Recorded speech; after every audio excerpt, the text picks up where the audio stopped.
ปิดมิติใหม่ของการลุ้นโชคแอปซื้อหวยดิจิตอลลอตเตอรี่สุดปังชีมาพร้อมกับฟังก์ชันต่างๆตอบโจทย์แบบจัดเต็มสำหรับคนที่ต้องการความโชคดี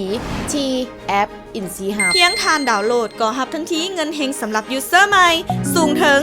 50,000 กีบเพื่อให้ทานได้เสี่ยงโชคแบบจุใจทันทีเติมเงินเข้ากระเป๋าอินซีมันนี่จะได้รับทันทีโบนัสเพิ่มอีก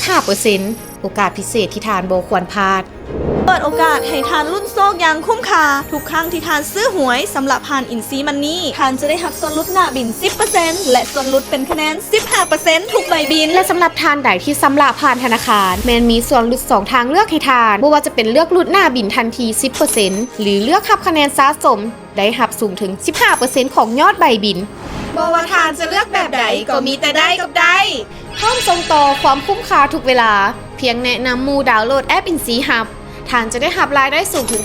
5% จากทุกยอดของการซื้อหวยของผู้ที่ทานแนะนำคุ้มกว่านี้บ่มีอีกแล้วเอาพร้อมแล้วที่จะตอบสนองความต้องการของทานในหลากหลายรูปแบบของการเสี่ยงโชคถึงเวลาที่ทานต้องมีแอปอินซีฮับอันดับ1ดิจิตอลลอตเตอรี่รวบรวมทุกฟังก์ชันในการซื้อหวยที่ให้เงินรางวัลและโปรโมชั่นที่หลายที่สุดในตอนนี้